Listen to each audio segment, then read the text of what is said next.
बताना चाहेंगे बेहद अहम जानकारी के लिए। मणिपुर से खबर है, मणिपुर लैंडस्लाइड मामले में हलाकतों की तादाद बढ़कर 21 हो गई है। अभी भी 40 से ज्यादा अफराद मलबे में दबे हुए हैं। राहत कार्य जंगी पैमाने पर जारी है। मलबे में दबे अफराद को निकालने में मजीद वक्त लग सकता है। इमदादी टीमें दिन रात तलाशी कार्रवाई में लगी हुई हैं। अब तक मलबे से 18 अफराद को जिंदा निकालने में इमदादी टीम को कामयाबी मिली है। मलबे से जिंदा निकाले गए अफराद का इलाज अस्पताल में जारी है। हमारे साथ मौजूद है हमारे साथी निलॉय भट्टाचार्य। निलॉय, इस रेस्क्यू ऑपरेशन के ताल्लुक से आपसे जानना चाहेंगे अभी इसमें क्या कुछ अपडेट है?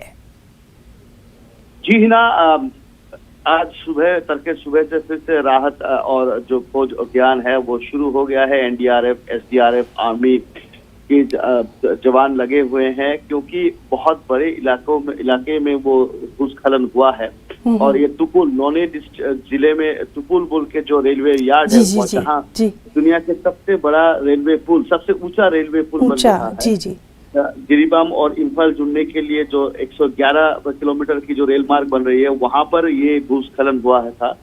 और भूस्खलन में करीबन 70 से अधिक लोग मलबे में दब गए, जिनमें से एक टेरिटोरियल आर्मी, भारतीय सेना के टेरिटोरियल आर्मी के दस्ते जो वहां पे कैंप था वो कैंप पूरा धंस गया। और उसके बाद रेलवे काम में नियोजित जो लेबर्स थे वो भी सारे मलबे में अंदर धंस गए।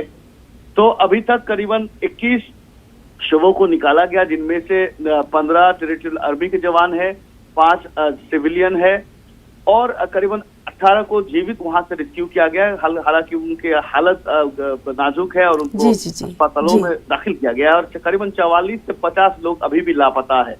इनमें से असम के एक मोरीगांव जिले के एक जिला है, एक गांव है जहां से करीबन 23 लोग वहां पे नौकरीशुदा था। तो 23 लोगों में सिर्फ एक की मौत हुई है और 5 लोग बरामद हुए। बाकी सबके अभी भी कुछ खबर है नहीं। जी बिल्कुल निलॉय। एन बीरेन सिंह वहां गए थे, सारा दिन वहां रहे थे। असम के भी एक मंत्री वहां भेजा गया है। तो सारे लोग वहां पे लगे हुए हैं, लेकिन बचने की उम्मीद बहुत कम है। जी बिल्कुल। तो बहरहाल दुआएं जरूर सब कर रहे हैं कि हमारे ये जवान जो हैं कोई मुआवजा हो जाए और ये हम सबके साथ शामिल हो। बहुत बहुत शुक्रिया निलॉय आपका तमाम तफसीली जानकारी के लिए।